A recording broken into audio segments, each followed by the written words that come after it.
Здравейте! В това видео ще си говорим малко повече за проекта за строеж. Може да го разгледате.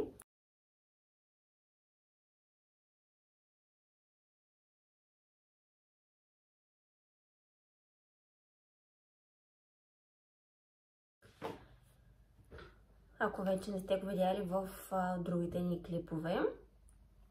Грешките, които ние допуснахме при изграждането на нашия проект за строеж. Грешките, които допуснахме и при избора на проектант, понеже според мен проектант е един от най-важните хора, които са необходими за изграждането на една хубава къща, или по-скоро проектанта, според мен, се грижи не толкова да даде идеи за самата къща, колкото да види дали вашите идеи реално са практични. Понеже има много, има много идеи, които на пръв поглед изглеждат чудесни и прекрасни, но някакси не са функционални и определено не са практични. Ние направихме много грешки при изграждането на своя проект, може би защото имахме точно ясна представа какво искаме да бъде разпределението на нашата къща. Но, честно казано, това не беше и първата къща. Реално, първият ни сблъсък с проектант. Не знаехме какво да очакваме, също не знаехме и какви могат да бъдат грешките. Най-елементарно на проекта даже може да видите, че всъщност аз даже не съм погледнала на сегашния ни проект дали е оправено, но на първия проект, който проектантката ни беше направила, дори входната ни врата се отваряше навътре. Тоест, когато някой слиза по стълбището от втория етаж, вратата, и през това време някой влиза, вратата може да го бутне. Най-елементарният пример е това. Тази грешка изчистихме с техничката, която беше на района, която отговаряше за района, понеже ако и вие сте на етап, в който сте решили да строите къща, сте се запознали, че с цялата документация, че всъщност първият човек, на който вие предоставяте проекта, след като той вече е готов, това е техникът или техничката на съответния район. И вече съответно тя подава проекта до архитекта на района.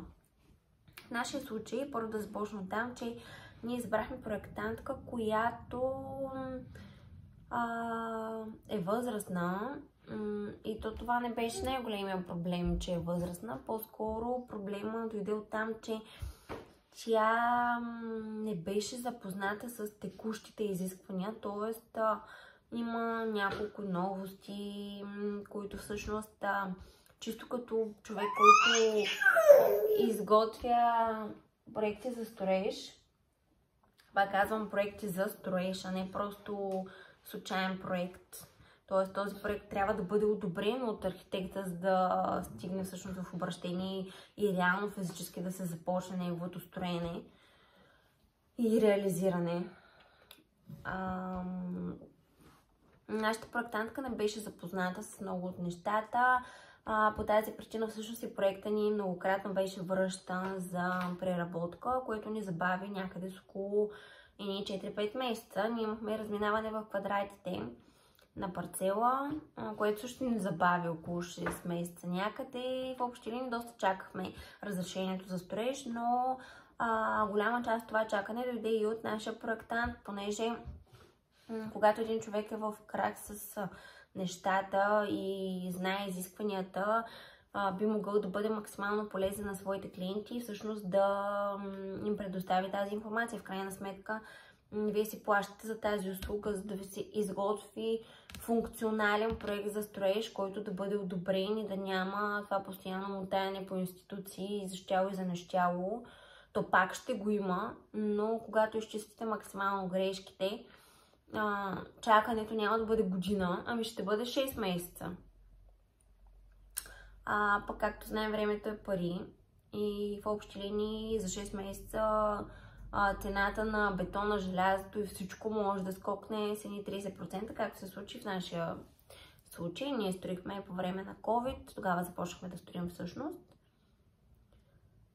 Така че ни удари доста това и някакси това, че в началото искахме да спестим от хонорар на проектант.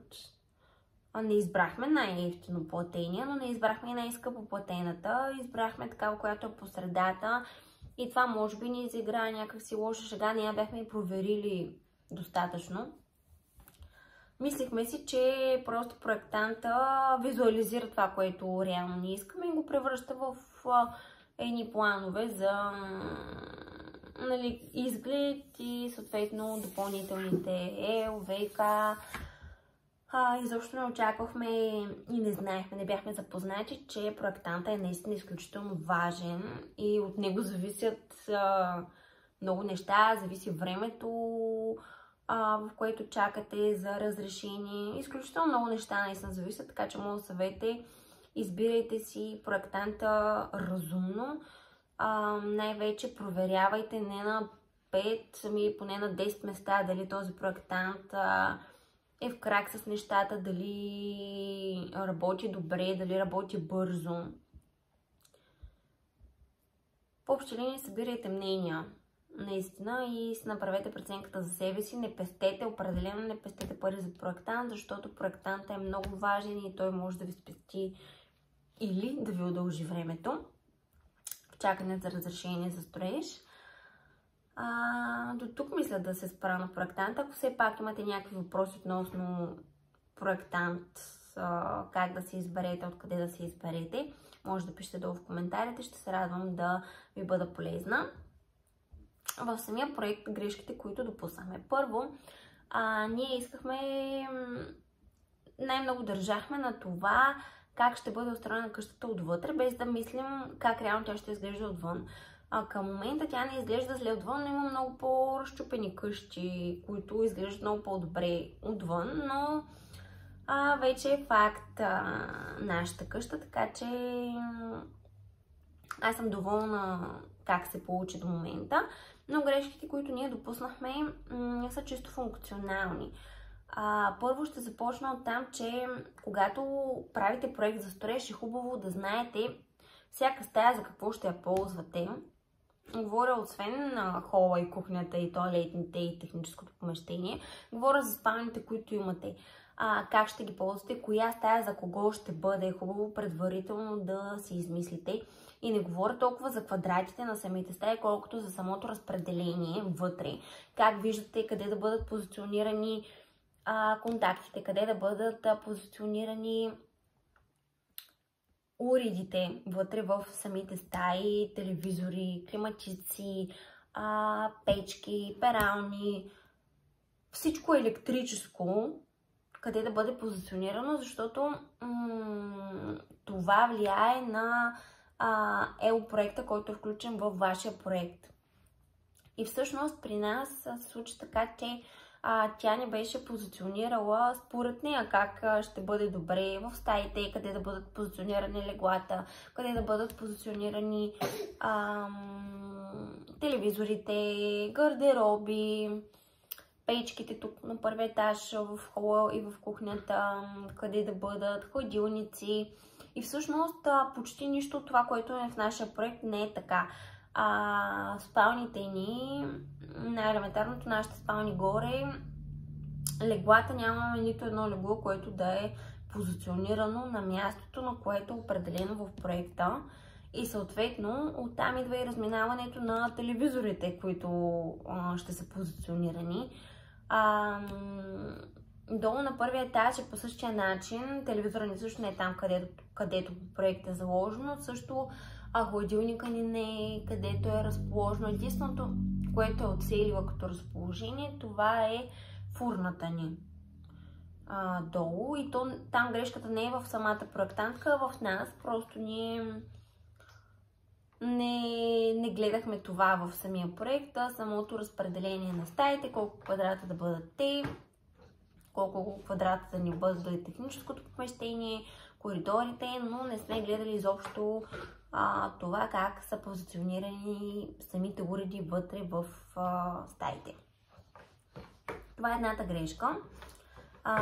Другите грешки са с прозорците и вратите. Прозорци, да речем, на първия етаж имахме заложени 2 прозореца в нашата кухня. Тя ни беше заложила по проект 3 в началото, като ние единия го махнахме, защото не беше функционален. Направи ни много силно впечатление. Беше позициониран точно над мивката. Ние въобще не искахме там да имаме никакъв прозорец. Имаме от страната на кухнята, вие най-вероятно сте видяли в един от шортсовете, които съм качила, че имаме 3 прозореца. Реално по проект са 2 на едната стена. Горе на втория ни етаж също махнахме един прозорец, защото просто нямаше смисъл от него. Искахме още един да махнем, но фирмата вече не беше заявила прозореца по проекта, който сме й дали. И нямаше смисъл да го връщаме. Решихме, че може би така е трябвало да стане. Но на втория ни етаж за банята и туалетната мислихме да са отделни помещения, понеже на първия етаж имаме едно помещение, което е само туалетна. Искахме горе да бъдат баня и туалетна отделно. Само че с течение на обстоятелствата, когато почнаха да строят къщата, видяхме, че някакси много се захлюпват самите помещения горе, банята и туалетната. И може би, понеже трябваше и много да чакаме за вратите, които бяха за туалетната, понеже те са от различен материал, решихме да няма стена, понеже те още и не я бяха изградили и ни питаха дали сме сигурни, че искаме тази стена между банята и туалетната горе или не я искаме. И ние в крайна сметка решихме, че реално няма смисъл да бъдат отделно, при положение, че долу имаме отделена туалетна, горе реално в момента имаме едни 8 квадрата, които са баня с туалетна, които последствие ще бъдат разделени с стъкло или плексиглас, вече зависи какво се изберем. Но самото помещение е много просторно, много светло и някакси много уютно и може би ако бяха отделно нямаше да изглежда толкова добре.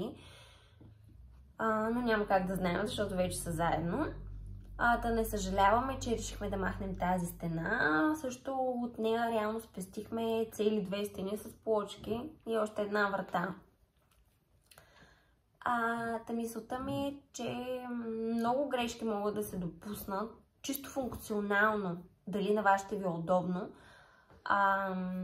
когато проектирате самата къща, и затова е важно, може би, да изберете много добър проектант или най-малкото предварително да видите в такива програмки има, които изграждат на база на проекта, който заложите, изграждат визуализация, 3D визуализация на самите стаи. Ние такава направихме на хола ни долу. Единствено това беше единствената стая, на която направихме 3D визуализация.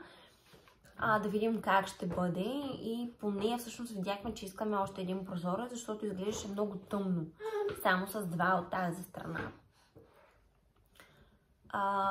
Така че ви съветвам наистина да преди да дадете проекта ви за одобрение, да направите една визуализация, в която и да е програмка, за да видите дали реално ви харесва и дали ще бъде функционално за вас. Да, факт е, че е различно, когато почнете да живеете, но поне ще имате някаква малка представа за това дали ще ви бъде удобно в така заложения проект. Друго важно нещо, което исках да кажа за самия проект, е и да гледате и ако не сте запознати, да питате, ако имате втори етаж, защото при нас проектантката беше направила така, че стълбището ни да е разделено на 2 части и между двете части да има стена. Което, когато строителя започна да изгражда първия етаж, вече трябваше да направи стълбище към втория и да се започне втория етаж да се строи, ни каза, че в проекта ни е дадено едва ли не, че трябва да имаме стена между двете части на стълбището, което обърнато в квадрати, това са едни 7 квадрата, които ние губим от тази стена. И в общи линии го направихме както той им посъветва и нямаме такава стена между стълбището, за което сме много благодарни, че реално погледна и някак си не реши просто да направи така, както е заложено в проекта, както за нас би било по-добре да ни попита предварително, за което съм изключително благодарна на строителя. Пак казвам, ако не сте гледали другото ми видео за къщата, може да го видите, но ние наистина сме много благодарни на строителя, с който работихме, на строителната фирма, защото много от грешките, които нашата проектантка беше направила по нашия проект, и то даже не грешки, а по-скоро те са наши грешки, а не нейни, защото ако бяхме по-запознати, нямаше да допуснем да стигнем до там. Но сме изключително благодарни, защото ни даваха съвети през цялото време, след като вече беше направен проект и беше одобрен. И някак си успяхме да стигнем до някакво оптимално решение и как да бъде преправено, така че хем да не влияе на самата конструкция на къщата, хем да е удобно. Разбира се, нашите грешки не бяха някакви много фрапантни, нали, не сме имали много стени, които да се махат. Една единствена, пак казвам, голяма стена, която си е, но тя не е опорна, която е между банята и тоалетната, и долу тази, която е заложена като стена само на първия етаж, между стълбището, и самото стълбище всъщност ни беше дадено извито. Може би тя го е направила така, за да няма голям наклон, но в крайна сметка това са мислени парапетите. Така че толкова с грешките, които ние допуснахме по изграждането на нашия проект. Надявам се да съм ви била полезна. Ако не съм, извинявам се, че съм ви изгубила времето.